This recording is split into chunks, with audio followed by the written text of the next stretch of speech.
days.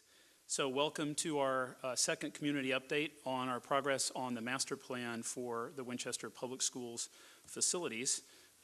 Real quick introduction, key players on this master plan team are the Winchester School Committee and Administration, the town of Winchester, particularly the town manager's office, engineering and planning department.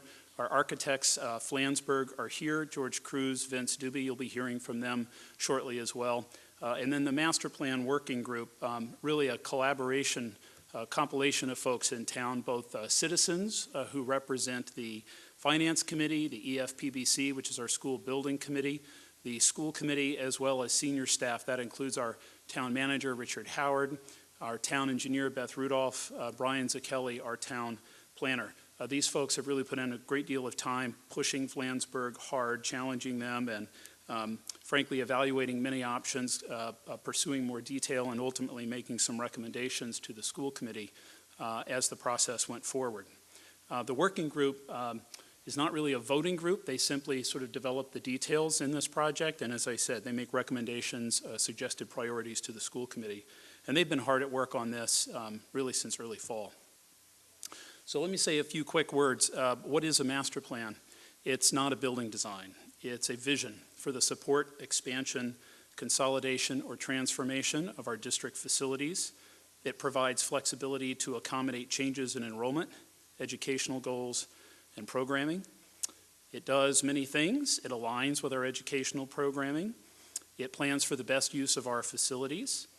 A really solid master plan, frankly, identifies both short and long-term goals, and you'll hear about that more tonight. It really should comply with the MSBA guidelines. What is the MSBA? That stands for the Massachusetts School Building Authority. 1% of every tax dollar, sales tax dollar we spend, a penny of every dollar, goes to the MSBA, and they pool those resources, and then in partnership with nearly 300 districts across the state, in fact, reimburse for major school projects. The building we're in right now, we've partnered with the MSBA.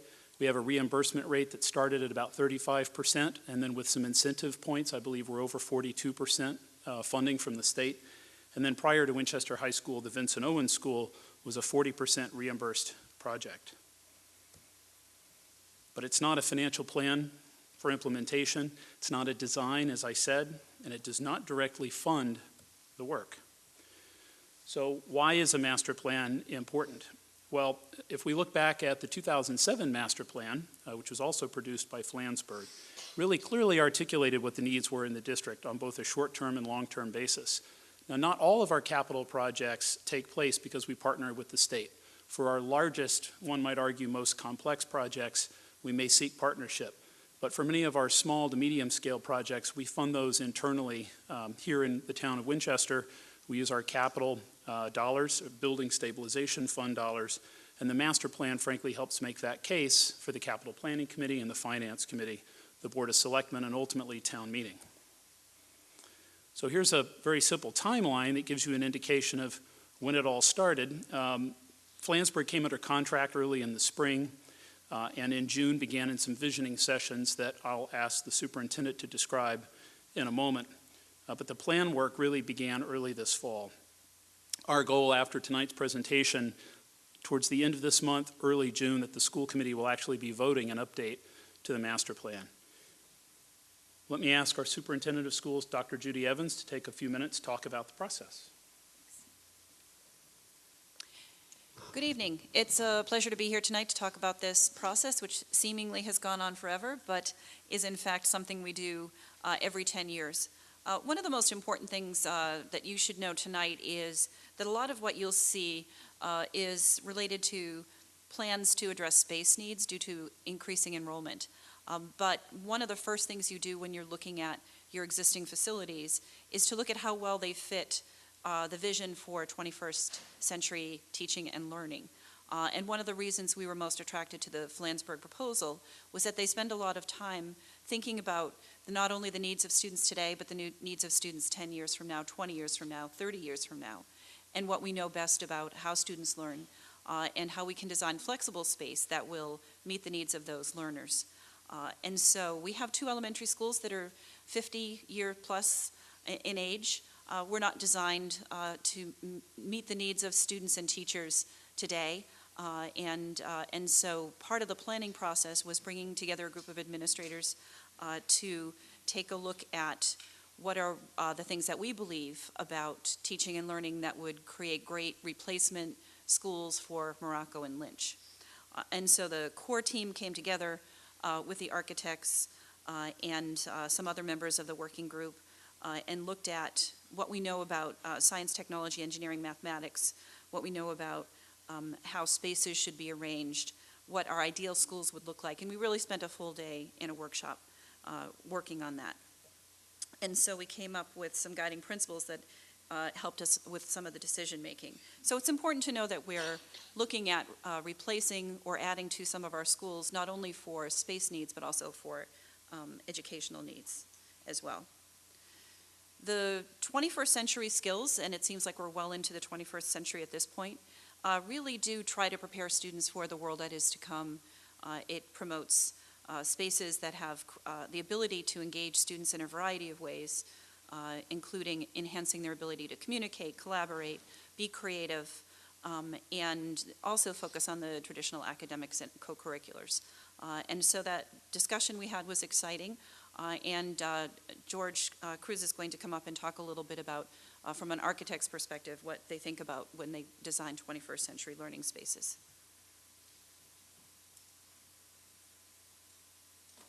Thank you, Judy.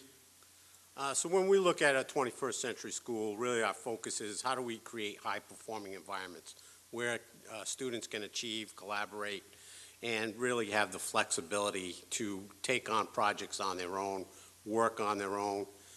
This is how we bring sort of the real world into the classroom.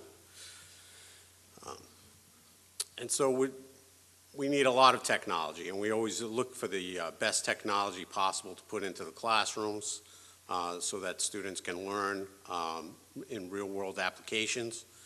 Also, a connection to the outdoors is important. Learning from your environment, or actually physically going out in the environment and learning, is an important tool in 21st century learning. And then media centers, no more libraries. Everything's a media center with technology, soft seating, collaborative areas for students to gather and learn, talk with their colleagues. Collaborative learning clusters. In this photo, what you see is we take 4 or 5 classrooms around a cluster, and we actually create an interactive, almost like a little mini amphitheater there, where you have technology at its core plus some comfortable seating where students and teachers can gather. Varied flexible spaces, bringing back operable walls, daylight, communication tools so that students can learn and teachers can collaborate. And then really streetscapes. So taking everything that's happening in the classroom and putting it in the corridor, putting it in the libraries, show the public, show the community what's happening in the classrooms. Let people look into the classroom and see how students are learning. And those are some of the patterns in 21st century classroom thinking. With that, back to Chris. Thank you, George. So just reflect back on that timeline. We got started really early in the fall with a very aggressive schedule. We considered many operational changes. This isn't, we did not sort of come right out of the box thinking we were just going to expand our existing buildings. We considered some pretty significant operational changes. Those include a 6th grade academy and a K-5 combination school of nearly 1,100 students. So we looked at many options, and by January, we felt we were beginning to come up with a short list of options, refining the details and costs, until a key question resurfaced for the second time in a year, which was to 40B or not to 40B. Those of us in Precinct 1 may be familiar with the Forest Ridge project that had been proposed a year ago, and we were concerned about the impact that that might have on the master plan. With our early concern in the fall over that project off of Forest Street or Forest Circle up on the Stoneham line, diminished by understandings that the project was facing significant hurdles in the regulatory and approval process, the working group sort of collectively breathed a sigh of relief until word came again in January of another potential large-scale 40B, this time on the Morocco Lynch line off of Holton Street. And that's a project which has recently garnered some press and you all may be aware of. The working group agreed to pause at this time and reevaluate our enrollment projection methodology to ensure we were being as proactive as possible in capturing the full potential of our land development across town and with it students. So looking beyond our 3- and 5-year census data or our known permitted projects for construction, what other data points might inform this process? So with the meaningful insight and help of the town manager, town planner, town engineer, and the chair and vice chair of our Board of Selectmen, the working group in Flansburgh identified a number of land development projects which we feel are likely to be completed in the 5- and 10-year time frame. Each of these development opportunities had to pass a series of questions to be considered. Simply, first, is it possible that an area or parcel could be developed for housing? If yes, is it probable? And if yes, is it more probable than not that the development will occur in the next 5 or 10 years? And if yes, what is the zoning or scale of development that might be reasonably expected? So I'm going to call your attention to this map. Having gone through the process, we identified several key areas for development. This is our 5-year growth map, significant parcels we've identified. The first on the left is a 40B project of 96 units off of Cambridge Street. Now, those of you who following this in the news may be aware it's already been permitted, it's been approved. We understand there are some abutters that are filing an appeal through land court, but we consider it highly likely this project will be developed. 96 units, and it falls squarely in the existing Vincent Owen School District today. Now, up here, this other 40B, this is the Holton Street project I just mentioned. Private developer with a real track record of delivering projects of between 300 and up to 420 units. Communities like Needham, I believe Canton, and others. We understand that a purchase and sale is being drafted, and we're expecting a minimum of 300 units. Our latest understanding is it may be north of that. Then I'm going to call your attention here to the far right of the slide. So the Forest Ridge project, this was originally a 40B. It has stalled somewhat, but we do not put our head in the sand and assume that there will not be any development there. I believe it was 6 or 7 years ago, approximately 6, 7 years ago, it came to the planning board and I may perhaps the ZBA for residential development, so we assume at a minimum we would see some single-family homes there. What's Craft about? Those of you who take the Montvale exit heading south on 93 probably seen the Jell-O plant. Craft is shutting it down. And frankly, much to my surprise, and I've lived here nearly 20 years, as I drove up north on Forest Street, the woodlands there on the left, just opposite Forest Circle, I had assumed was conservation land of some sort. It's not. It's the back of the Craft parcel. It abuts Forest Street, and frankly, through an A&R process, approval not required as a matter of right, a developer could build 12 single-family homes, again, squarely in the Morocco district. And then last, what's the arrow about? So through our discussions with the town planner, Board of Selectmen, and town manager, and their sort of collective understanding and history of development in town, it is strongly felt that in the next 20 years, Winchester is likely to see up to 200 units of housing from the center north along Main Street. So what we did is we said, okay, it's a 10-year master plan. We're going to call 50 of those for the first 5 years and 50 in the next. Second slide then, what does the 10-year outlook look like? The other 50 units I just mentioned on Main Street, there is potential for a smaller scale 40B project on or near the Waterfield site. Some development is likely to happen here on Highland. We might call that medium density. And again, the Kraft Food site is highlighted because in addition to those single family homes I mentioned, there is property behind for apartments or townhomes. So this is some significant development, which we feel, again, is not just possible, but highly probable. And the consequence is, of course, the kids. So since 2012, when we redistricted, we've had about 200 additional students come, K-12. Approximately 74 of those are at the elementary level. And so with Flansburgh's help, we've documented how this growth breaks down. Now, I'm not going to read this slide for you, but beginning on the left, we're simply capturing the kids that are already here. They're on the census. We know they will age up to various grades. We're capturing the 40B that's been approved on Cambridge Street, and the other columns tie back to that map. The bottom line is, over the next 5 years, we anticipate up to 240 students at the elementary level. That's 12 classrooms.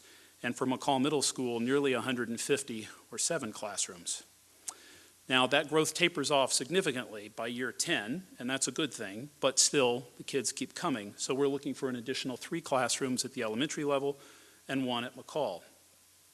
A quick summary of this space need: we're actually 4 classrooms short today. The school committee has made the decision. We have 106 spaces today that we feel are appropriately designed and configured for general ed classroom instruction. We're actually running 110 sections. So how do we do that? Well, it means that the music room at Lincoln is not being used as a music room, it's being used for a general ed classroom. Lynch has a computer lab that's being used as a classroom, and you've heard this story before. So if you will, today we're 4 short. We're looking for an additional 12 by year 5, and then by the 10-year outlook, nearly 20 classrooms. And then at McCall Middle School, the need is not quite as severe in terms of space, but one might argue it's more acute because the library today is already partitioned. We have 2 classrooms in that space. And in fact, this is where our most urgent need is today, for 8 classrooms. So in November, at the recommendation of the working group, the school committee voted to pursue a 2-phase project at McCall, and we're pleased that at fall town meeting we received funding for schematic design. Flansburgh is working with us on this and are already hard at work. I'm going to ask George Cruz to come up for a few minutes and walk you through what phase 1 and phase 2 look like at McCall Middle School.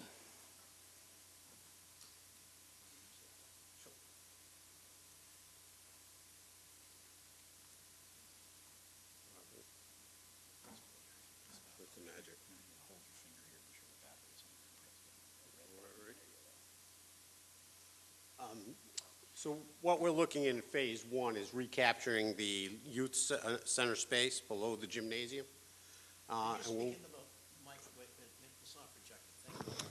We're looking at utilizing the youth center below the gymnasium for 3 additional classrooms. In this case, we are able to get 3 classrooms off to one side. We will lose, in one option, the exterior toilet rooms, so we can make way for a new elevator shaft and elevator machine room. The elevator would come up to the next level to service those lower classrooms that are not accessible in any other fashion.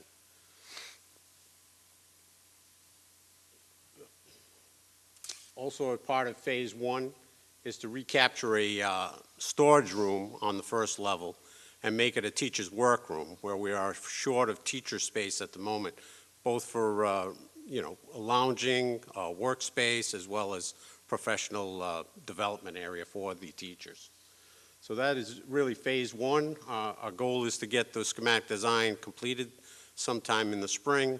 It's a $1 million+ investment that the school department would like to see move forward and constructed for September 2018.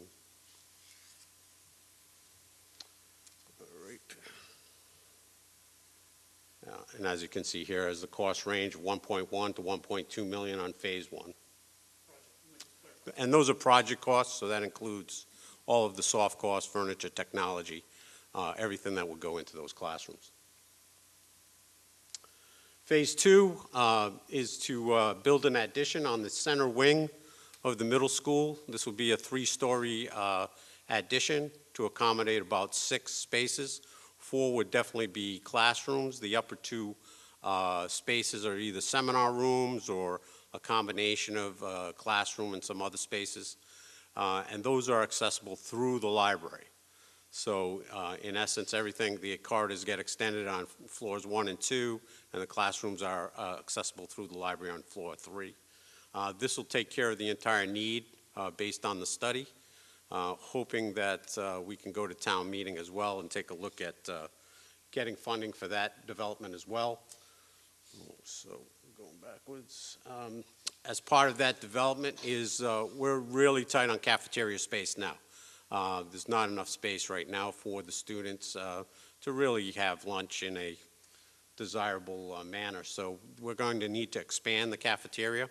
So that means, if anybody's familiar, the glass wall that's adjacent to the patio up there needs to be pushed out over the patio to create some additional space so that we can accommodate the additional students coming in to the middle school. Oh, keep going the wrong way. So as I mentioned, in phase one, we'll be losing the exterior toilet rooms that are really used for the field functions and the community functions outdoors. We will have to replace those toilet rooms. There's a space below the E-wing adjacent to the bleachers currently that is storage space, and we'll recapture that space to add a couple more exterior toilet rooms to accommodate that community need. And this project is a bit larger. Okay.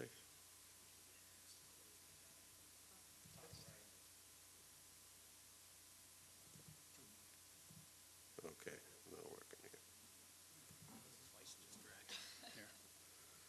Let me try. Doesn't want to close there.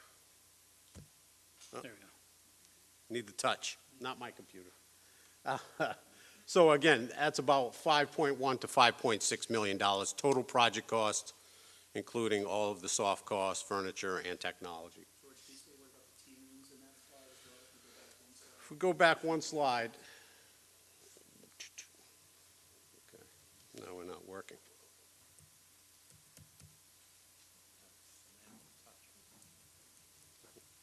Technology.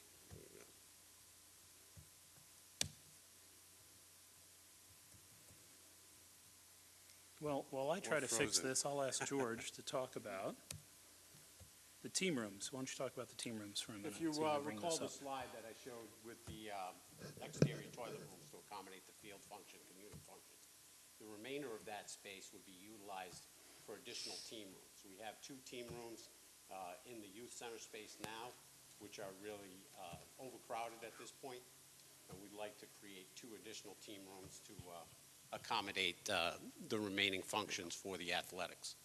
So that entire space below the E-wing would be completely renovated at that point. Okay, I think that's my cue. Very good. All right, sorry about the tech problems, folks. So I'm going to go back for a moment. I described to you some of the operational changes that we had considered. So what we have pending, of course, is yet another space shortage. There are some easy ways, some cheap and dirty ways to do it. Some of these, in a way, sort of kick the can in terms of our larger capital needs that we have in the district. So as you can see, the working group considered many things. We could simply buy modular classrooms. The cost, believe it or not, for a modular classroom today, purchased and installed and configured, is nearly, isn't it almost $1 million, George? Close to $1 million. About close to $1 million for a modular classroom. And I should very quickly say, because everyone asks after these presentations, what about all the modulars that are ringing this building now that we're about to open the building? So the district does not own the modulars that supported this construction. Those are just short-term leased. We don't own them. We do own the 4 modulars that are split 2 and 2 at Morocco and Ambrose. Those went in 2008 at a cost of about $550,000 each. So maybe I'm not in the right business when you think about the escalation of construction. So, but we looked at many other options. We looked at an early childhood center at a renovated or new Parkhurst. Parkhurst is our school site between the Vincent Owen and Ambrose. We looked at that new or renovated and expanded Morocco and Lynch. That is a combined school, in fact. We looked at, I mentioned earlier, a 6th grade academy. What would that be like? So we're short of space at McCall Middle School. If we were to take the 6th grade out of McCall, we'd have plenty of space. And then where would we put 6th grade? So one of the interesting out-of-the-box ideas was, in fact, to make the Lincoln School a 6th grade academy, which would make Winchester, we think, the only town in the Commonwealth with a secondary downtown education campus. You can imagine 7, 8 at McCall, 6 at Lincoln, and then the high school here, which really could be wonderful, except, of course, where do you put the kids from Lincoln? So we studied many of these options, and in the end, arrived at what some may say is a somewhat conventional idea, in that it supports the 5 neighborhood schools we have today, at least over this next 10-year period. And that includes a new Lynch, an expanded Lynch of approximately 540 students, in addition to a preschool, I'll come back to that in a minute, an expanded Morocco of approximately 540 students, Also, the Vincent Owen expansion is an option, and this is really why I wanted to be here talking about this slide so nobody throws anything at George. VO, as you know, is virtually a brand new building. What many of you may not realize is when we planned and designed the Vincent Owen School, we built into it two expansion options. At the lower level, where we were digging into the hill for footings and foundations, we spent a lot of money to dig a hole. And the EFPBC saw fit, rather than spend a bunch of money to fill the hole back in, let's pour concrete around it, keep the hole, and then if we need to fit that up for classrooms someday, we can. I imagined we might want to do that in year 6 or 8, and in fact, we did it in year 3. So that work was actually finished just this year. We got the certificate of occupancy in November. So Vincent Owen went from a 21 classroom building to today it's a 24 classroom building. But the other expansion option is actually up on the top of the building. If you drive up Johnson Road and you look at VO, you may know there's the glass on the top floor that's sort of set back from the facade of the building.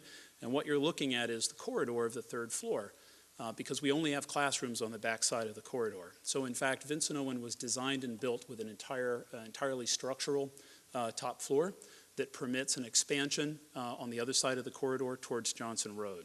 We could, if we wanted to, add up to 7 classrooms at VO. That's not what's being recommended. We're looking more at a 4 or 5 classroom addition. The bathrooms are there. They're sized for those additional kids. The assembly spaces like the cafeteria and the gymnasium also sized. Our egress stairs, egress corridors appropriately sized. So that may be some low-hanging fruit for us to consider as well. Ambrose we'll talk about at the end of the presentation. We're not proposing to do anything in the next 10 years during this master plan, although we have some thoughts about how it might be expanded long-term. And then in particular, because a parent came up to me earlier this week after a presentation to the McCall Parents Association and asked, why aren't we doing anything at the Lincoln Elementary School? It reminded me, I should just be very clear, Lincoln's a beautiful building. It was renovated, Charles, 1998 to 2000, I think is when we did Lincoln. Total gut renovation, beautiful building. It's the only elementary school in the district that's fully air conditioned. It's the only elementary school with its own cafeteria, gymnasium, and auditorium. And it simply doesn't have sort of facility building system needs like some of our other schools do. That school today ideally would have 400 to 420 students. And so this master plan proposes no major work at the Lincoln Elementary School. So before I hand it back to Flansburgh in a moment to go over some of these options, the working group recommended that we move forward with a new Lynch and a new Morocco. And so as I mentioned earlier, the importance of complying with the MSBA guidelines, these are major projects. So we would look for partnership with the Massachusetts School Building Authority. And so we had to kind of evaluate what the priorities were, because the state will allow you to submit more than one SOI, but if you do that, you have to indicate what your preference is. So this was really a joint decision between both the school committee and the Board of Selectmen have to vote on this. And what I put before you today is just a very simple slide to point out that the Lynch School, it's older than Morocco, it's larger than Morocco, was not designed as an elementary school, it was designed as a junior high school. We have every summer, we go through a process with our capital planning committee where each of the department heads in town, not only the superintendent, but police, fire, DPW, identify their top capital needs, and they seek funding from town meeting. At the Lynch School, our most important capital needs, so these are things that we would expect are going to fail very soon, they're in disrepair, between $6 and $8 million worth of capital needs in the next 6 to 8 years. You can see at Morocco that figure is a little lower, perhaps because it's a smaller building, or because in one building we replaced a boiler, in one building we didn't, and in one building we replaced the windows, in another building we didn't. So vice versa, we've made some investments over the years. But importantly, that larger figure, what I want to call to your attention is the R&R is the renewal and replacement in these buildings. So we have a database in town that engineering and planning and DPW maintains. That's called the VFA database. It looks at really every building component that we have. And in fact, over the next 10 years, that database estimates over $30 million in capital needs at Lynch. How could that be? So simply put, I'll give you an example. Flooring doesn't last forever. The floors at the Lynch Elementary School are VAT, vinyl asbestos tile. So as they crack and need to be replaced, they need to be abated. And when we talk about hazardous materials, it's very time consuming and it's expensive. So Lynch is a 1960 building. We've made some investments, but we have much more ahead. The same can be said with respect to Morocco, albeit on a smaller scale. And then the third line here that I want to call to your attention, Notice the net cost here. So in a minute, George is going to show you some concepts both at Lynch and Morocco, and when he talks about construction cost or project cost, this is what we call the gross cost. This does not assume participation with the state. A moment ago, I shared with you that the VO project, we had a reimbursement of about 40%, and here at the high school, we started at 35 and in fact crept close to, if not above 40. So what I'm going to call to your attention is you take the gross cost, you back out a reasonable range of reimbursement from the state, and we're looking at some nets for a new Lynch of between 28 and 36, and then between 26 and 30 at Morocco. That's a mouthful. I'm going to ask George to come up and talk a little bit about what these site planning options look like for Lynch and Morocco.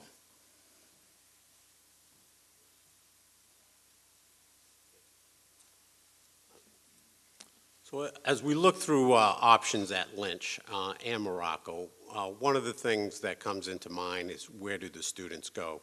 So there is a phasing component to each one of these new developments. So at the Lynch School, one of the concepts is to build on the land adjacent to the existing Lynch, maintain the existing Lynch for the students with the capability of moving those students into the new Lynch and possibly preserving the old Lynch for renovation at Morocco. Now that's all based on the timing. At that point, the old Lynch would be demolished and new fields would be put in its place.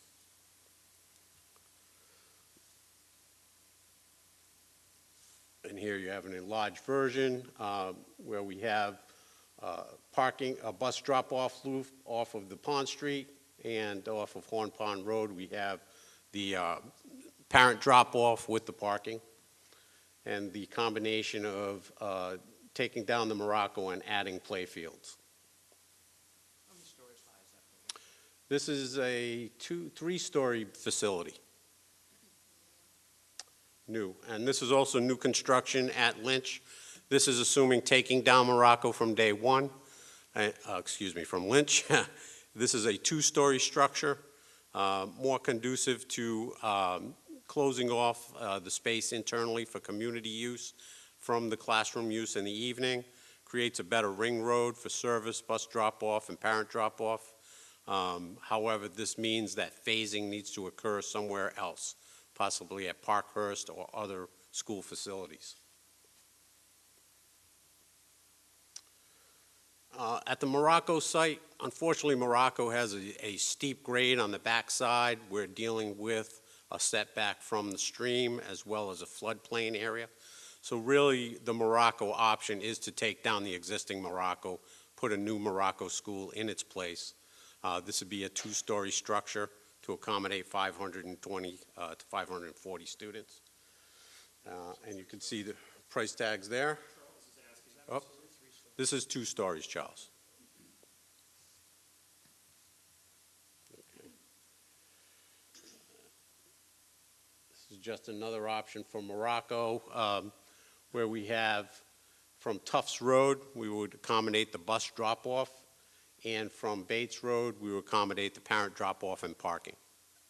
Try to separate those two functions, and creates a longer queue from Bates Road so the cars won't back up on Bates Road for the parents.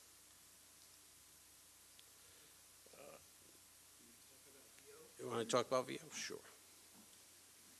So, again, picture worth 1,000 words. I wanted to share with you all, this is a plan of that 3rd floor, the Vincent Owen. As you drive up Johnson Road today and look to your right, if you're driving towards Lexington, this is the wall of glass you see today. These are the existing classrooms on the high side. The building was designed so we could build out completely. We're not proposing to do that. We're proposing a 4 or 5 classroom addition with some specialist space. And in addition, yes, we could provide space for a mechanical room on the 3rd floor to provide some additional mechanical cooling for the building, since that has continued to be something we've struggled with. The project cost for this, George will speak to in a little more, well, here it is. Do you mind? You want me to go over this real quick? So we had said to town meeting between 2.8 and 3.5. Flansburgh really just doesn't stop. They've continued to work throughout this process. So as you look at these cost ranges, they're not really in conflict with what we said at town meeting. They're just a little more focused, so we don't have quite as much range. Once again, these are gross costs, not net, for something like an expansion at VO although $3 million is an awful lot of money, given the context of this conversation, that is a relatively small project for which we would not expect to pursue funding with the MSBA. So let me speak briefly about Ambrose. Ambrose was built from 2004 to 2006, if I have that right. It was originally a 420 student building. It has been expanded through the addition of the modular classrooms. We have those 2 modulars there you see were put in about 3 or 4 years after the building was built. And so its design enrollment has gone from 420 to 460 today. Those modulars will not last forever, and so we're simply going to put a marker in this master plan that says, at a point in time when we have the new Lynch and we have the new Morocco, what other levers would we pull? So we would propose that these modulars be removed when they've reached the end of their useful life, particularly if we continue to see enrollment growth in this district. And we would look for a 3-story addition on the back of Ambrose, very similar, frankly, to what George showed you at McCall, 2 classrooms per floor that would push Ambrose towards sort of an enrollment very similar to the new Morocco, the new Lynch. No costs carried in this plan. Last thing I want to talk about is central office. So those of you who followed redistricting closely in 2012 remembered that administration used to be located at the Lynch Elementary School. And in addition to building a much larger VO, we also needed to expand Lynch for these kids. So administration moved from the Lynch Elementary School to Parkhurst. Parkhurst is an elementary school. It was really not designed as an office building. We've never considered that a long-term plan. We've considered that a short to medium-term plan. Moving central office out of Parkhurst does several things for us. It makes swing space available for students from Lynch or Morocco if that's necessary, if we pursue an option for which we need swing space. And how might that work? Well, upper grades from Lynch or Morocco might be accommodated at maybe grade 4 or grade 5, could be accommodated at an expanded VO, and the younger kids at Parkhurst. Again, this is if we did an option where we didn't preserve Lynch. So this is about sort of identifying the levers we can pull and the options. But aside from those 2 points, it's valuable space either to rent on the open market, or if we do have a wave of kids from multiple 40Bs that occur in the next 3 years, we simply may need a place to put them. So we looked at several options. Flansburgh looked at a new build, that is to put central office in a new Lynch or a new Morocco, sort of an office suite within a school building, if you will. And the costs are there. I won't share them with you. It is an eligible expense by the MSBA, but it's not reimbursable. And by the way, if I didn't mention it earlier, neither is swing space. So this is why it's so important that Flansburgh studied the option at Lynch to preserve that existing building. The state will not pay us a dime for temporary swing space. So it's always in our interest to try to avoid that. So with respect to central office, it's permissible to be in the project, but we don't get the reimbursement rate. We also then looked at a restored carriage house. This is the historic Beaux-Arts building between the Ambrose School and the Sanborn House. It was built at the same time as the Sanborn House. It's a beautiful structure. It's been vacant since about 1994 and is sort of been in a slow slide of decay. We'd like to see that building saved. So at the end of the day, the school committee in fact voted that this was the priority. And let me also just quickly share, we also looked at what it would cost to rent space in town. Our finance director ran the numbers and determined that if, when comparing this option at restoring and moving into the carriage house against a 20-year lease, we would only need to lease for 12 to 18 more months beyond that 20-year term to reach a break even. And this, by the way, assumed zero fit-up cost, which we all know is not realistic. So if we can find between 4,600 and 4,900 square feet in town, we're not going to find that it's just perfectly ready for Dr. Evans and the gang to move in. So it's really virtually a wash, and moving to the carriage house, of course, sets up a permanent solution, which we like. The carriage house there in the middle, so this is the preferred option.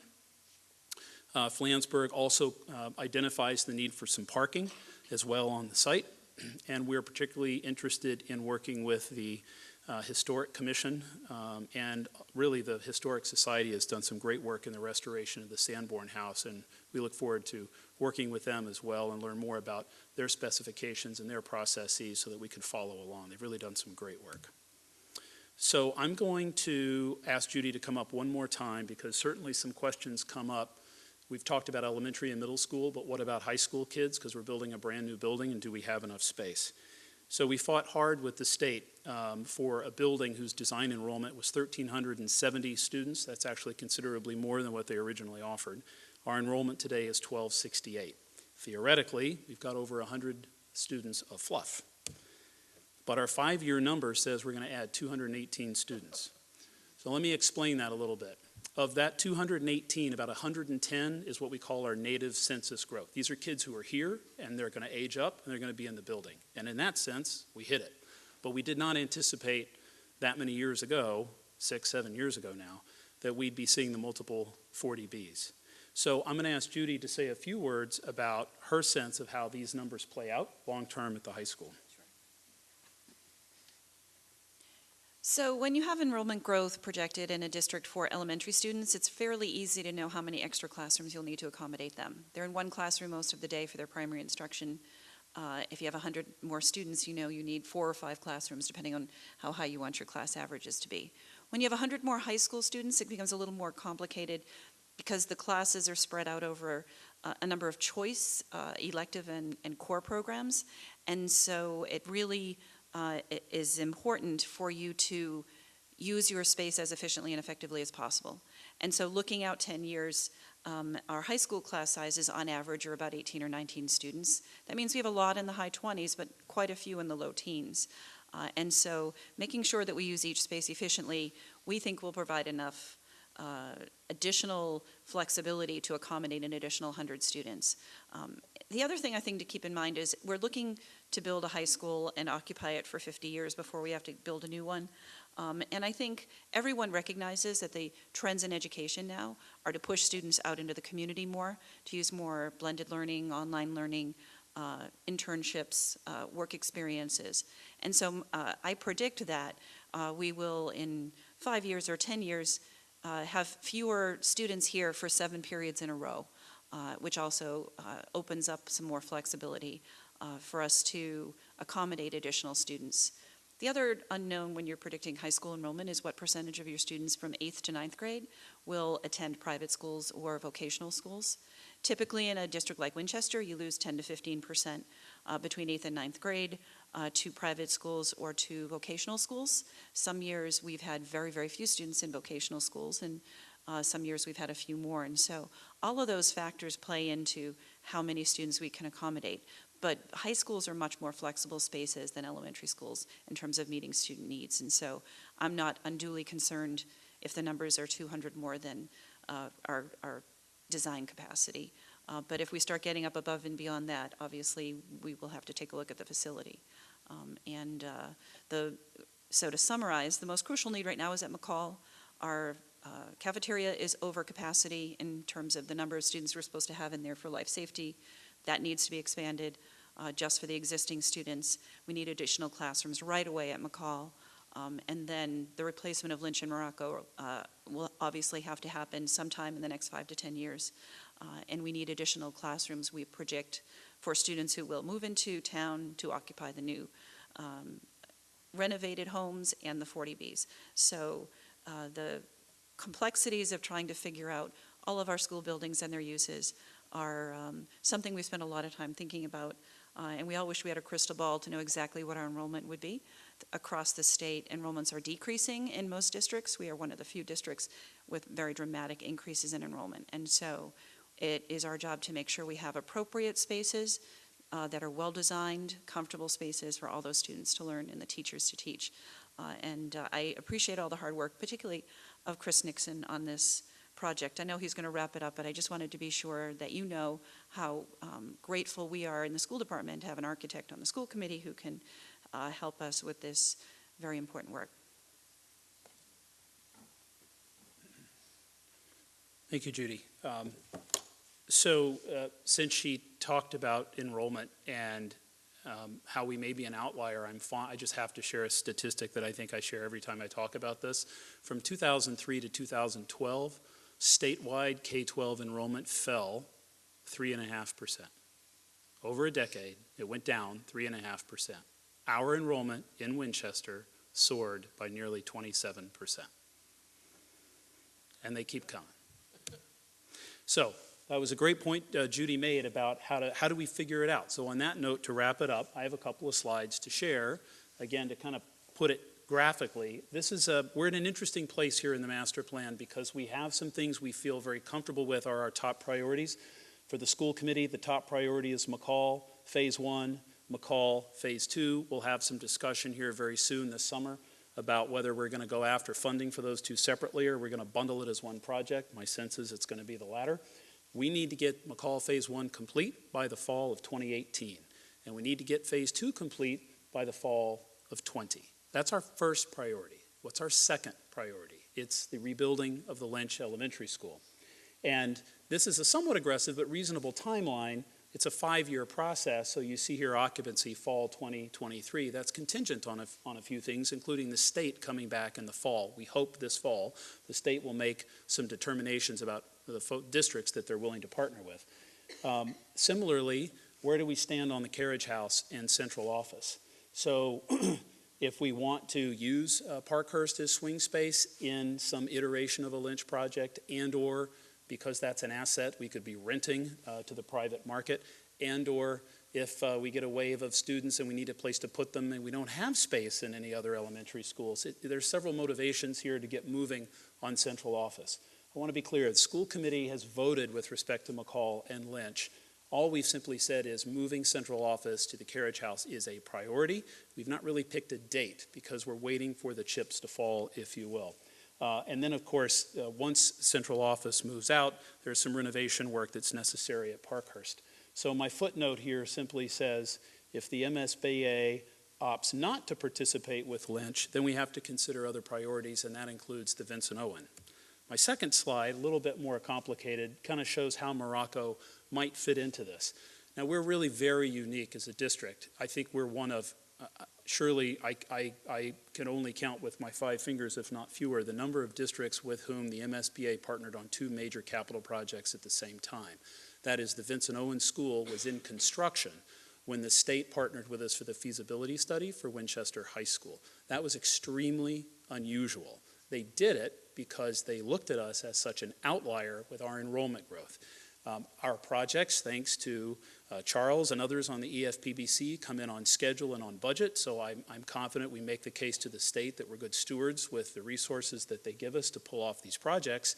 If we are so fortunate to find support here in town and at the state level for a similar overlap, this simply suggests moving forward with Lynch in a feasibility study following determination in the fall that they'll partner with us. And then you see there during construction at Lynch, we start the feasibility study at Morocco. These are very, very aggressive timelines, that is that overlap. I simply put it together tonight because we did it once before with VO and with the high school.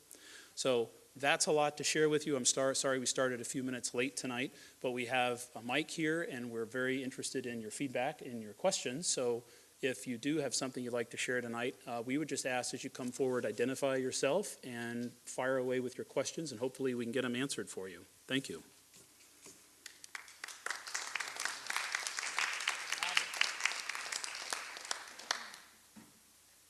Any questions?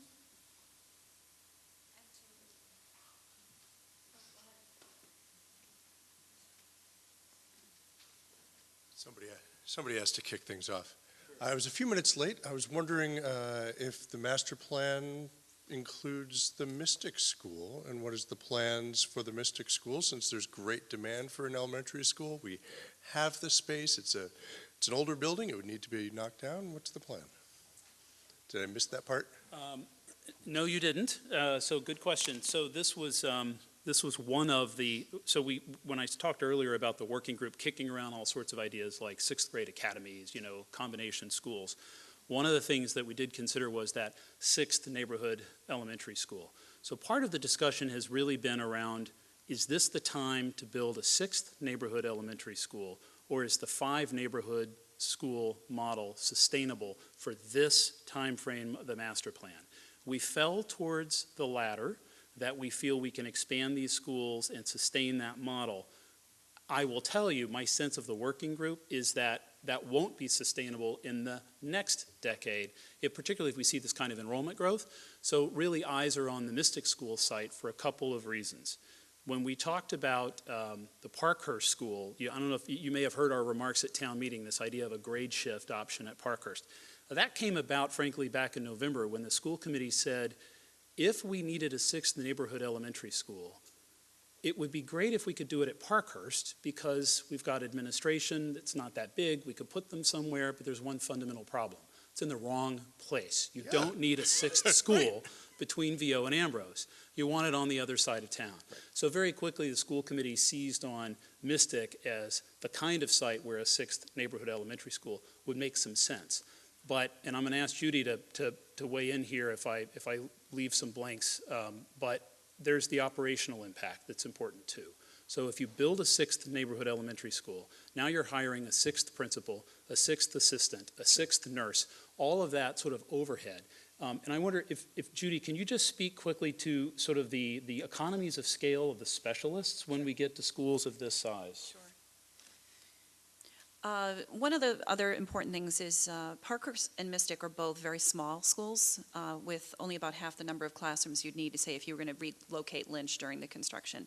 And we Well, did, if you were using the existing building, If you were right? using the existing building. Presumably we'd rebuild something much, much larger. in right, that and space. we did ask the architects to take a look at Mystic and see what kind of school could be built on that site. There were a couple of site constraints that made it not ideal for an additional school. It would have to be multiple stories, and it's a very tight space without sufficient play space outdoors. It really is not enough land to build It'd the be kind like of Lincoln, school. right? It would be like Lincoln, and Lincoln has challenges with play space and is a smaller school. The ideal size for a school is closer to the 540 to even 580 that in the end most of our schools will be if this project goes forward as planned. The disadvantage to having smaller schools, say of 400 or 420, is that all of your specialists, your art teacher, your phys ed teacher, are all part-time people, and it's difficult to attract and retain always the best quality teachers for part-time positions. And so ideally you would want your specialists to be full-time employees. So it's a major disadvantage in terms of attracting and retaining teachers. We saw this with kindergarten teachers in a lot of our schools because they were part-time. There was people needed to pay their bills, and so they'd move into a upper grade level class if they could after a certain number of years for kindergarten, because all of our kindergarten teachers were part-time and will be full-time next year, which is great. So we did look at Mystic, and we didn't think it was an ideal location, just in terms of the size of the site. Right. Great. Other questions?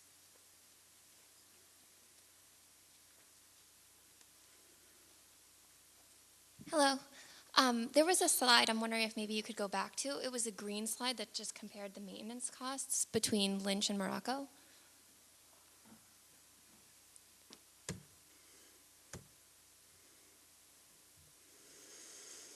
So just to be Forecasted clear, so maintenance. these aren't actually, I wouldn't quite call them maintenance costs, but more like sort of pending capital costs associated with renewal and replacement. This is the slide you're talking about? Yes. Yep. Do these numbers reflect the 6 to 8 year priorities? Do these reflect 2017 numbers as well? Or the 10-year, sorry, excuse me, it's the 10-year R&R number that I'm looking at. Does that reflect the current fiscal year as well, given that the current fiscal year is almost over? Thank you. I only ask because Lynch had an anomalously large year. So you may have to clarify your question for me. When you say does it include 2017, what about 2017 are you asking that it includes? So Lynch had about 12, almost 13 million in expenses this year alone. So I'm wondering if that, we've not spent 12 or 13 million dollars at Lynch in capital. So that's why I'm trying to understand what you're asking. I'm looking at the facilities maintenance plan. It's a summary of funding needed by year by school. So And it details 13 million of expenses that would be needed this year at Lynch. you may be looking at an output from a VFA database. I'm quite sure, and others here, town meeting members can vouch that we've not spent, if we've spent six figures at Lynch in the past year, I'd be surprised out of the Wow. Building and Capital Stabilization Fund. Okay. So, but with respect to Morocco, town meeting did just approve and the work will go forward, a new fire alarm system to the tune Right. of, I think it was about $160,000. We did that, by the way, even though we contemplate replacing Morocco, simply because the existing system dates back to the construction of the building, and there have been some instances of failure when it goes through testing, very difficult to reset, parts can't be found. So it's a little bit like having an old car in your driveway. You know you want to replace it in a couple of years, but the tires are bald, you got to spend the money and replace the tires. So just to be clear, though, Claire, so this is the book I wanted to grab earlier. This binder we build every summer. It has all of the capital requests from the department chairs throughout town, although really only the topmost requests. And that's what you see in that top line.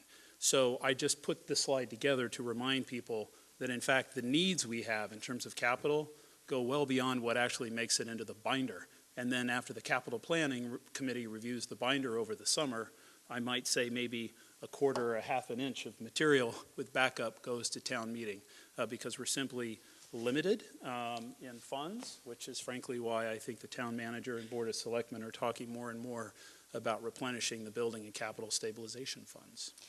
So my other question, I guess I have two other questions. One is about I know there were many conversations about the Lynch and Morocco, which to prioritize. And Morocco is limited because it's on a floodplain and you can't use that space immediately adjacent to Morocco.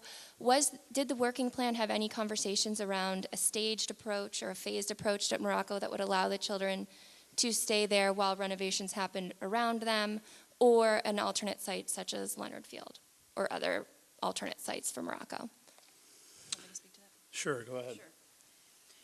So I've managed a couple of phased occupied constructions. We're doing, and this is actually my third here at the high school. We have a phased occupied construction, which for older students works fairly well, although it really places a lot of constriction on some of the things you can do, especially in terms of parking. You can do a phased occupied construction on an elementary school. It extends your construction period, and it doesn't result in a substantial change to the building the way we're able to do if we tear down Morocco and put in a new Morocco. The discussion I had earlier in the evening about 21st century teaching and learning, you really are restricted when you have your existing footprint of a building and you're trying to make a renovation of that building. And so we didn't consider a phased occupied renovation because the footprint of Morocco and the footprint of Lynch in their current configuration doesn't really lend itself to that. Whereas at the high school, we were able to renovate one wing at a time, and the other elementary schools are not configured that way. It's also more challenging to try to do a phased occupied construction at an elementary level to make sure that students are safe and that learning can happen. It's a little easier at a high school level. I've done it at a middle school and a high school, but never at an elementary, except to add an addition to the outside, which is not really what we're looking to do here in either of these two cases. And secondly, did the working group ever consider an alternate site potentially? Sure, you can speak to that. So the short answer is no, but there's a reason why, and that is that the feasibility study, I'm going back to that slide. So although George has shown you some site plans of these options, the master plan is not going to choose between this or that. The master plan is going to say, we need a new Lynch, and we've identified a couple of options. And the reason why it will look that way is that when you submit your interest to the state, and the state says, okay, you have a need, we're willing to give you, I'll be optimistic, 50%. We'll never get 50%. Woburn gets 50%. But if they say we're going to give you 50%, they need to be assured that we're going to pursue the best option, the most cost-effective option. So with respect to the high school, which is a perfect example, when the state said, okay, we understand you need to renovate or replace Winchester High School, during the feasibility study, we had to examine many siting options. The state even required us to see if we could build a new high school in the town forest on top of Mount Pisgah and on Wrightlock Farm, which we told them would be political suicide, and they said, we don't care. We didn't ask you about that. Can you build a high school there? So we had to actually look at all those options and ultimately kind of came to the more conventional solution, but we really did look at them very hard. So with respect to Morocco specifically, which I know you care about because we're both in the Morocco district, I will tell you that if we should be so fortunate that the state sometime wants to partner with us on Morocco, we would be forced to evaluate that very question. So what about this site? There are constraints. What about building on the sort of upper part of Leonard Field, which certainly is very adjacent to that site? It serves the community.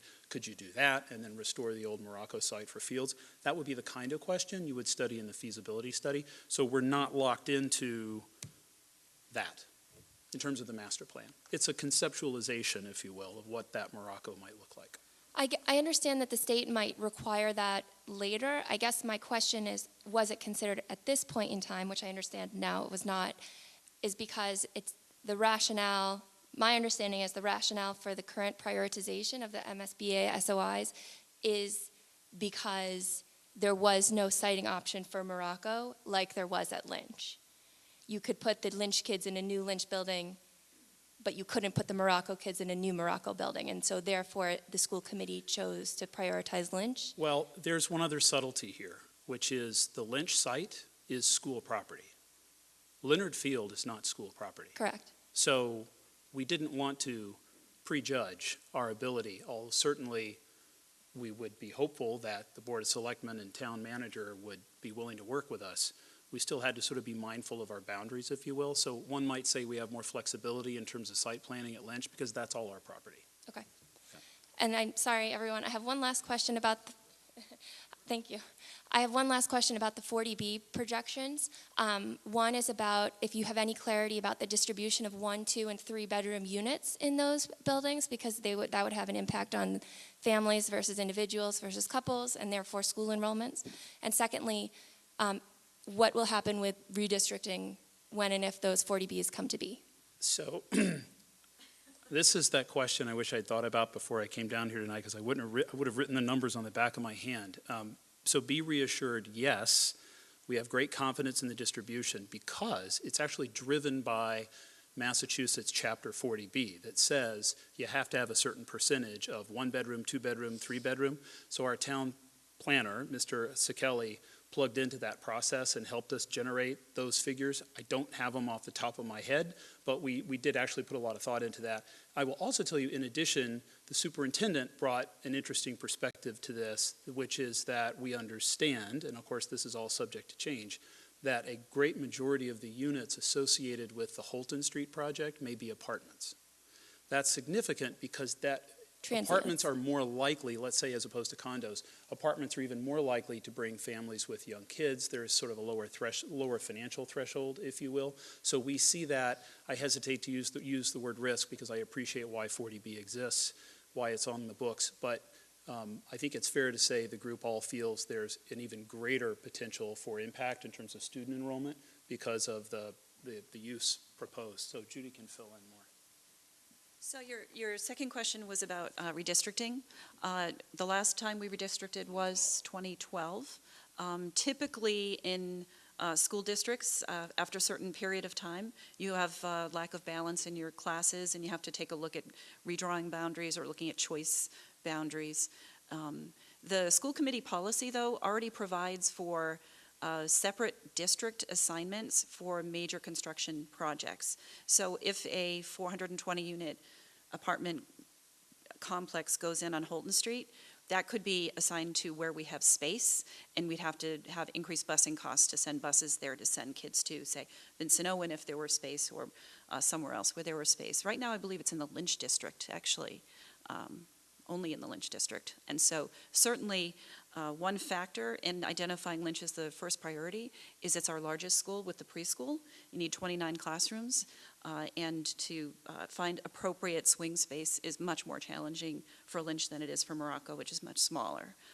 And so and with the 40Bs coming on board in that part of town, it does put a lot more space pressure on Morocco and Lynch as well. So in the short term, those 40B children could attend schools outside of their presently zoned district, but at what point would they be zoned into a permanent district? So in some districts, like where I currently live in Shrewsbury, there are permanent sort of sub-districts, and the whole town has not been redistricted. So, and there's no plan to do that. I think a lot of it has to do with where you have available space, and we've committed to the neighborhood school concept, and so perhaps after construction would be the appropriate time to redistrict so that we would have the students spread out evenly across town. Okay, thank you. Sure. Other questions? Can I just say a word about the preschool? Sure. I didn't clarify this earlier. Why, why would we propose a new Lynch with a preschool? So the preschool is at Lynch today, but the working group and the school committee both felt strongly that because a preschool program is eligible for reimbursement through the state, all of the Lynch School was built in 1960 as a junior high school. So the preschool kids, so 2.9, 3.9-year-olds are in that building. Simply put, whatever school would be built first, we would look to include a preschool. So if the state were to come to Winchester, tour the site, I expect they would want to go see the Morocco site as well. If by some imagination they come back and say, you know, we think you got a stronger case with Morocco, we're more interested in partnering with you on Morocco, we would certainly make the argument that Morocco include the preschool. So we could get a proper space design for those kids. It really is not a priority for us where it goes. We'd like to see an appropriate space for those kids.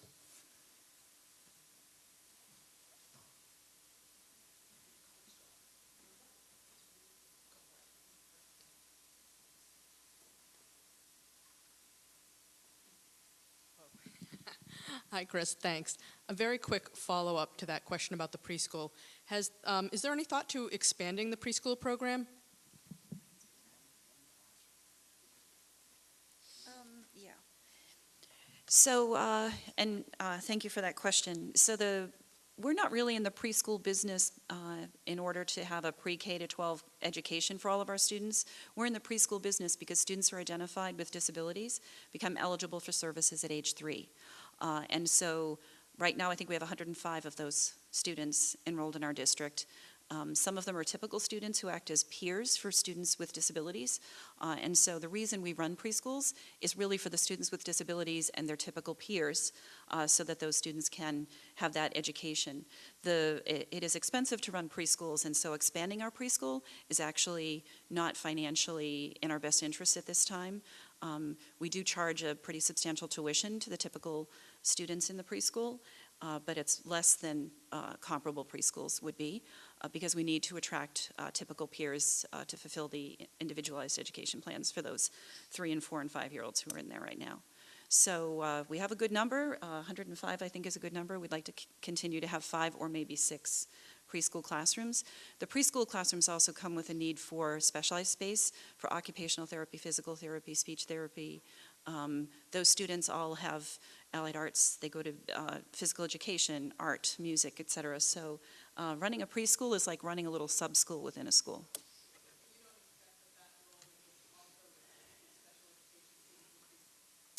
So that's why we're adding 1 classroom. We think it could go up a certain percentage, but luckily we work very closely with early intervention, so we kind of have a heads up a couple of years out when kids are born with disabilities, and we know that they're going to be coming to us at age 3. Sure. Next question. Hi, I have a question related to Lincoln, and I recognize it's landlocked, and the commitment to neighborhood schools for elementary school. Is there a projection for enrollment right now at Lincoln, and what are plans for when we exceed that at Lincoln? So right now, projections for next year in terms of Lincoln School, it's likely to go down 1 class in terms of overall numbers of classrooms. And so it's been fairly steady at Lincoln. The district seems to be right-sized right now for the number of students who are at Lincoln, so it's not busting at the seams. We are short a classroom, though, a music classroom, so we're using the auditorium for a music classroom. Ideally, we'd like to have that classroom back for music. Good, thank you. Thanks. Other question? Yes. Given the current space restraints, this probably isn't possible, but was there any consideration to, during elementary school renovations, to dispersing the students to all the other current elementary schools, or is that totally impossible?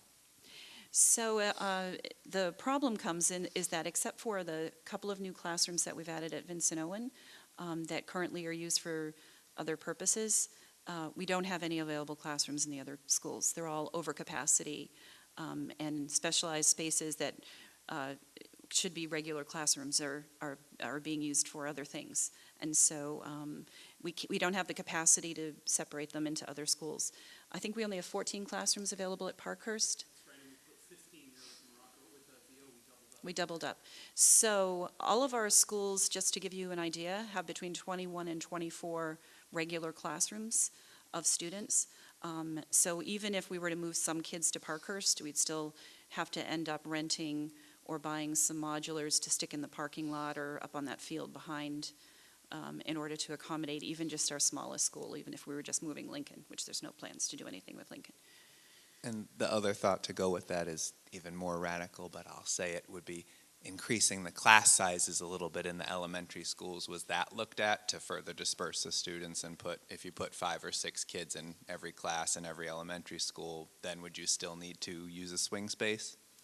So some of our classrooms are too small to have 30 students. They simply wouldn't fit. A lot of our classrooms are on the small size. I think that some of the decisions about how to deal with the swing space issue are going to be a community decision. The school committee has set class size guidelines that are age appropriate and developmentally appropriate. In our lower grades, they tend to be closer to 20 students. On average, it can creep up to 22 or 23. To push that to the high 20s, I think would have a really detrimental effect on the education of the students, and I wouldn't recommend it. Even if the second teacher came and you had 2 teachers with a class of 30? Sometimes it's just the size of the classroom and the kinds of learning that we do. Students don't sit in desks anymore, stationary. There's a lot of movement around. And the core spaces are all small. Our cafeterias are small. Morocco doesn't even have a cafeteria.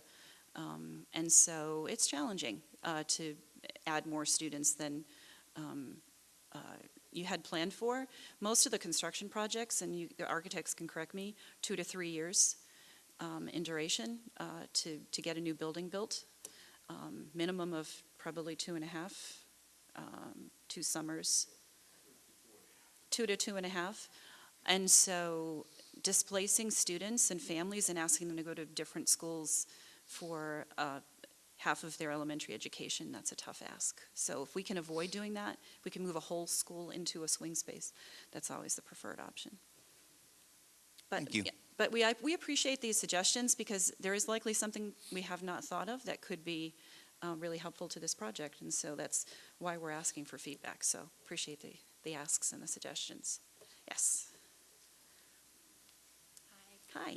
I just have a question about the VO expansion, because on the last slides you had the timeline. It wasn't included on that, so I just wanted some feedback on that. Thanks. Let's see if I can resurrect it. So let me say a quick word about this project. We don't know that this is even going to happen in the next 10 years. It might. Some triggers are going to have to be pulled by the state. If the state says to us in the fall, we're not convinced you need to do Lynch, or we appreciate you need to do Lynch, but all these other districts have greater needs. The school committee, I'm looking at my colleague here, Susan, I don't think the school committee feels we can make an ask of Winchester to go it alone and build a new Lynch.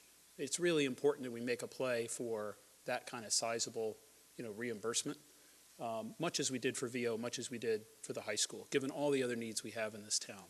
So if we get a no from the state, then what will happen? Well, we'll likely just come back and submit another statement of interest in a year. So I'll go back to that slide because I think I was trying to show that distinction. So here we go. Here's a slide that says the state tells us in the fall, congratulations, we'll partner with you. The darker green there, it says study. That's the feasibility study, which we actually need to raise money for. That's a 6-figure item.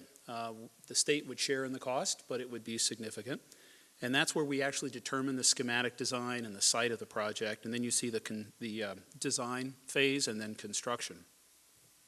But what if the state says no? Well, then we'll try again. We'll take another swing. But here I'm being optimistic that in a year's time they say, okay, now we'll partner with you. But, of course, they might not. So I put the reason I don't show VO on here is that we've got other options. We've got options at Parkhurst. VO adds 4 to 5 classrooms. I think some concern about VO is that we make a substantial investment in what is basically a brand new building. We get the capacity. We know we need capacity over there because of the Cambridge Street 40B project, but we still have these significant capital needs at Morocco and Lynch. That was the green slide. I'm sorry, can you repeat your question? So with the Cambridge 40B project, is there enough space then for VO to accommodate those students? Because obviously they fall into that district. So they're actually, we talked about this early in the process. We've got the space at VO to accommodate, let me pull up my map slide. We have the space at VO to accommodate the 40B project on Cambridge Street. But what we don't necessarily have at VO is space to accommodate other growth that may happen throughout the town. Remember, we've sort of identified the key parcels that we think are ripe for development. There may be other development that comes about that we simply didn't pick up. So it may be that an expansion at VO is something we look at further out in the 10-year time frame, not in years 1 through 5, maybe years 6 through 10. But it's really hard, I think, for the school committee to prejudge that. We kind of have to see what the state's response is to our ask. I had one other thought I was going to share about VO. Maybe Judy's going to say it. I had another thought. I can read his mind. The VO project is a phased occupied project. You can't do it with kids there, so you have to do it over 2 summers. So it is a 2-year project. I think he was going to say that. And so, as you know, as superintendent, when we have 2 elementary schools that are coming, they're lovingly maintained. They're great schools. They're coming to the end of their useful life in terms of systems. I think that's where the priority has to be, if we can make it work that way.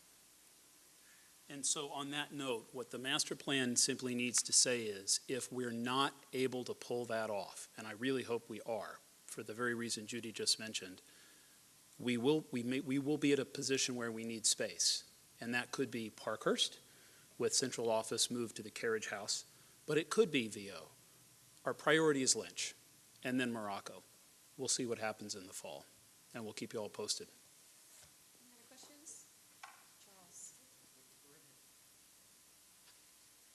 So I actually had a question on the slide that has the timeline, or one of those timeline slides. Which one? Please. Oh, either one, really. Okay, so this master plan it has a lot of cost estimates that are estimated as of 2017 or so.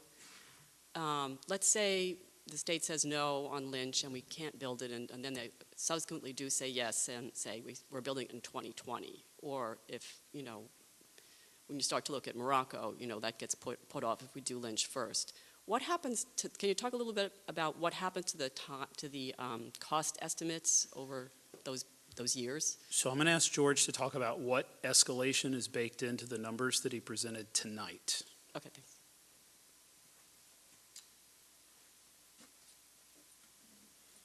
So in terms of McCall, we have a 1-year escalation of 3% in those particular projects.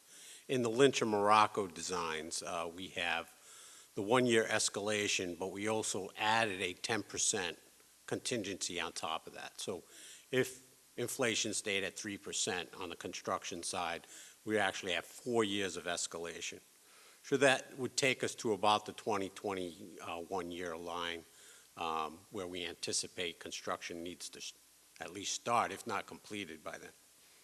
So it's built? It's built in.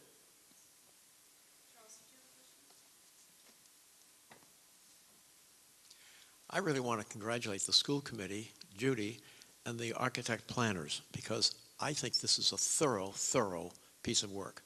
I know it's schematic and conceptual in nature, but given that, this is a very thorough presentation.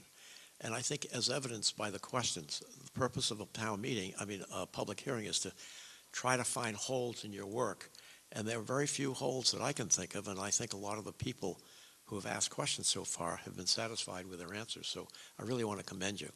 Number 2, regarding the Mystic School, we've had a little bit of experience in that when we studied all the schools during a master plan phase in 1994, we actually had the architects, which was MHFH at the time, come up with a scheme for Mystic.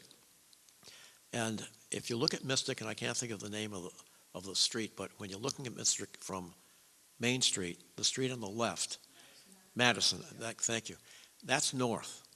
And what we did is we tended to have the building parallel to that street and reflecting the size and scale of the buildings across the street. and that released as much land on the south side as possible for the kindergarten kids and so on. So that land is not very much, very big. And we were conscious of the fact that the Lincoln School, with the increased enrollment, because it was an old high school, has limited play area. And we also recognize that given it would be the same issue at Mystic. So that was one of the reasons why we avoided that site at the time. The other one was Mystic and Parkhurst has really been a savior to the town for swing space. And originally, about 20 years ago, when those two buildings were saved, the purpose was to have one on each side of Route 3 for the purpose in the future.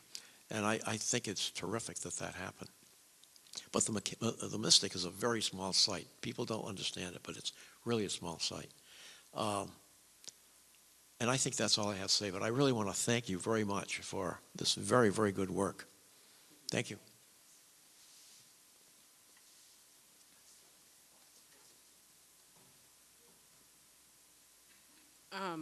I am curious about, this may not be something, again, that can be settled or really even recommended at this stage in a master plan, but it seems like if you were going to build a new building on the Lynch site, that you have two buildings for a moment there.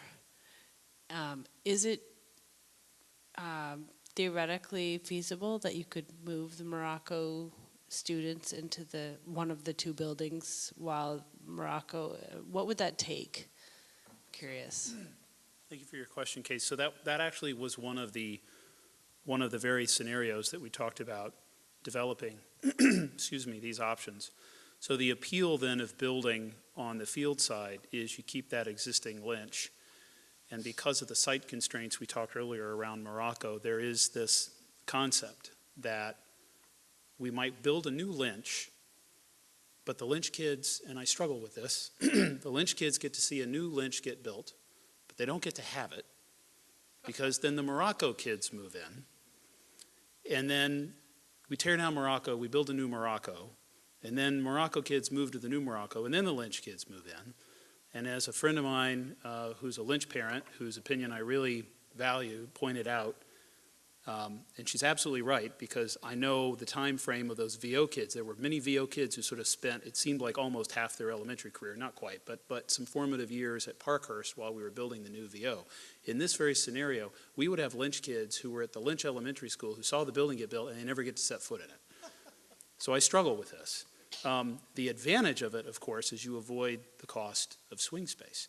But to the earlier question and the answer by Judy, so in addition to other options we have, whether it's Parkhurst or it's VO or it's modulars, in some districts we even can look at renting some space. So the Woburn Public Schools is at the Clapp School right by Horn Pond. They don't use that building. It's actually right now in a 3-year lease, and I think it's up in a couple of years, so it wouldn't be free. But districts who have those kinds of options certainly explore them, and we absolutely would do that. And my sense is, although we've not talked about it, my sense is the school committee would really agree with Judy to the extent you can keep the school community together, the better, rather than split them up. And that's what we did at VO, but it only worked at Parkhurst because there were 15 classrooms at VO. That was a much smaller building at the time, and we doubled up in one space. And then the new VO, of course, was much bigger. We couldn't do that today with the enrollment we have at VO.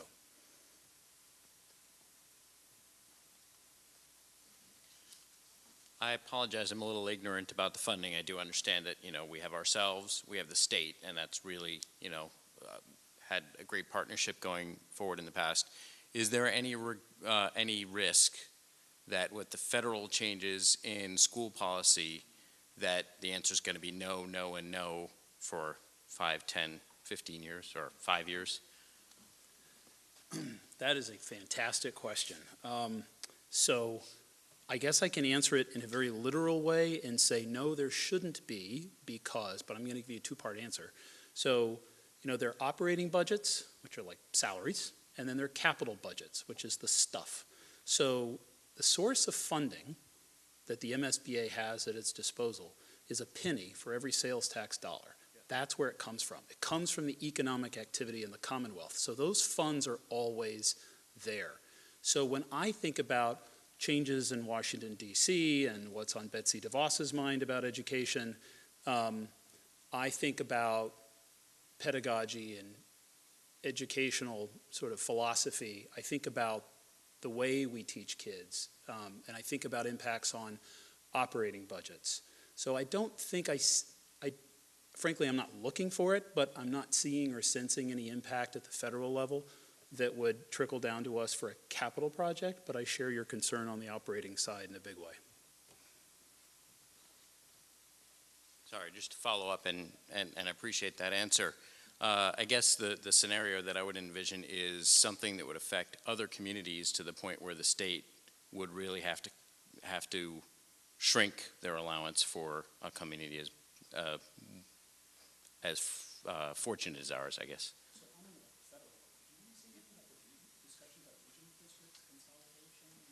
Yeah, sure. So we're fortunate in Winchester that we have a generous community, and that really supplements our budget, and that we receive less aid from the state than many, many other communities. Our overall spending, though, is comparatively pretty low, in the bottom 20% of all districts across the state on an apples-to-apples comparison. So there may be some incentive 5-10 years from now from the state or the federal government to regionalize schools, to increase efficiencies. If you move to other states, they don't have districts as small as Winchester with a superintendent and all the central office staff. There would be a similar number of administrators, but many, many more schools.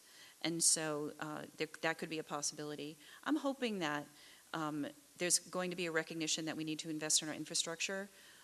There was a book that came out a number of years ago, The Wolf at the Schoolhouse Door, that talked about aging schools, falling apart around the students and teachers, and our need to invest. I think we've been good stewards of Morocco and Lynch, and at 55 and 50 years old, they're in pretty good shape, but they, as Chris said, they need a lot of capital investment. They're very inefficient in terms of their heating, and there's no cooling, and their spaces. And so we can continue to Band-Aid and put on a new roof or put in a boiler. But in the long run, like everything else, they come to the end of their useful lives and they need to be replaced. And I'm hopeful that the state has set aside enough funding with MSBA to partner with us. Our reimbursement rate could go down, it could go up, hard to know. A lot of that is their understanding of our capacity to pay for these projects. But I think Winchester has been extraordinarily generous in funding building projects because of our increased enrollment. And so I think we've been good partners. And the EFPBC, Charles talked about the good job that we've done on this. The EFPBC has been watching every penny and every project carefully for 20 plus years. And Charles has served with distinction on that. And we meet twice a month on Wednesday nights, and so I can attest to, not this Wednesday, but I can attest to the hard work that many, many volunteers put in to be sure that every dollar is spent wisely. So the children are coming, and we need some place to put them and make sure they have a great education, and so that's why we're here before you tonight, to get your feedback on this plan. Thanks. Thank you.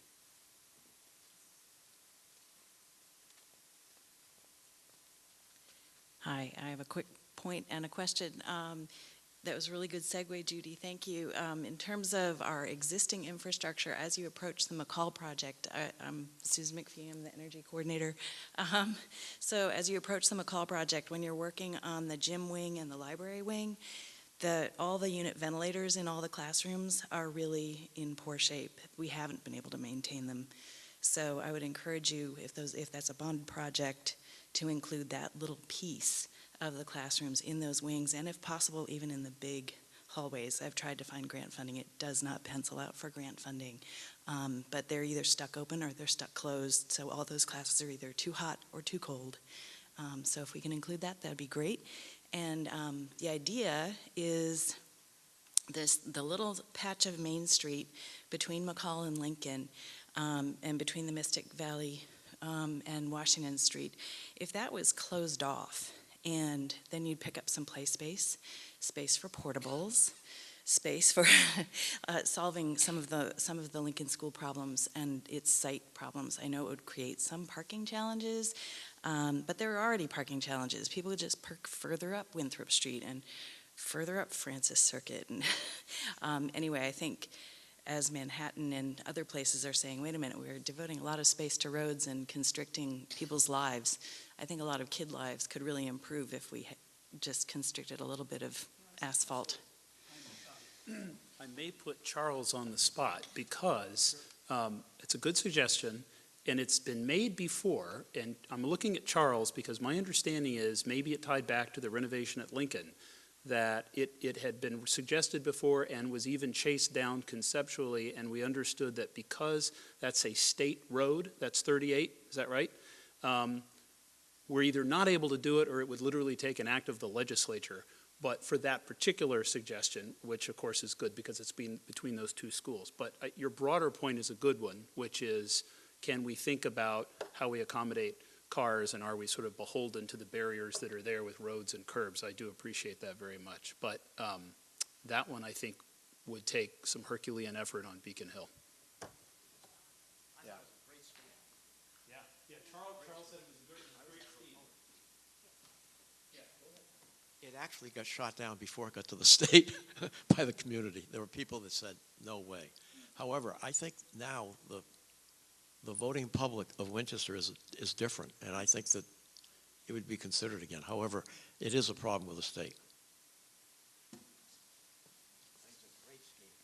So I had two questions or comments. The first one is the McCall two-phase drives me nuts because of the multi-mobilizations that'll take place, the 3% increase, the cost materials, and how ineffective it is to do two projects like that in such a short period of time back to back. So I think you mentioned that you're going to seriously look at the cost of putting them together as one versus two.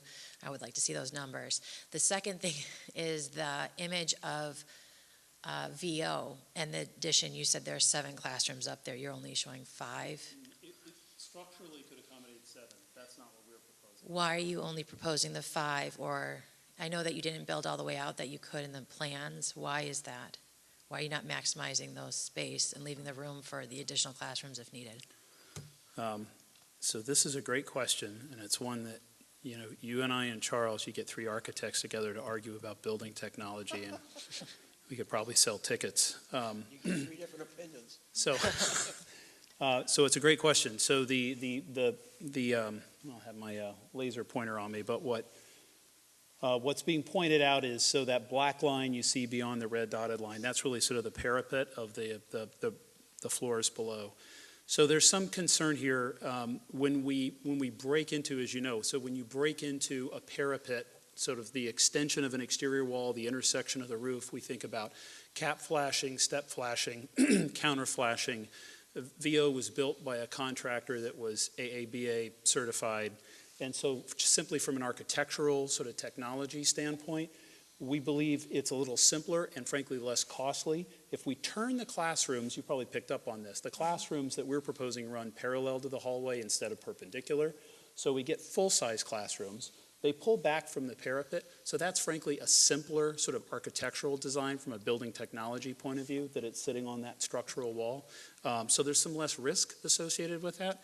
And because we did build out that lower level space, so we went from 420 to 480 today, theoretical. And now we're looking at another 4 to 5 classrooms. Lots of capacity here. If this building was, let's say, on the Lynch or Morocco side of town, I think we would have considered that more seriously. But when we think about the lot size and the zoning bylaws that apply to that part of town, we see less need for that sort of density of an addition.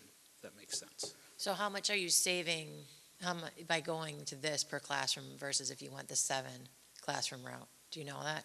So we just ran it, we ran it on a cost per square foot. I mean, the cost would be higher, you know, as you can imagine. And then, you know, I've been biting my tongue. I don't think I've said anything really about design tonight, so this is where I'm going to break that rule. But, you know, as you know, VO is, in addition to the Trespa panels, there's a lot of masonry on that building.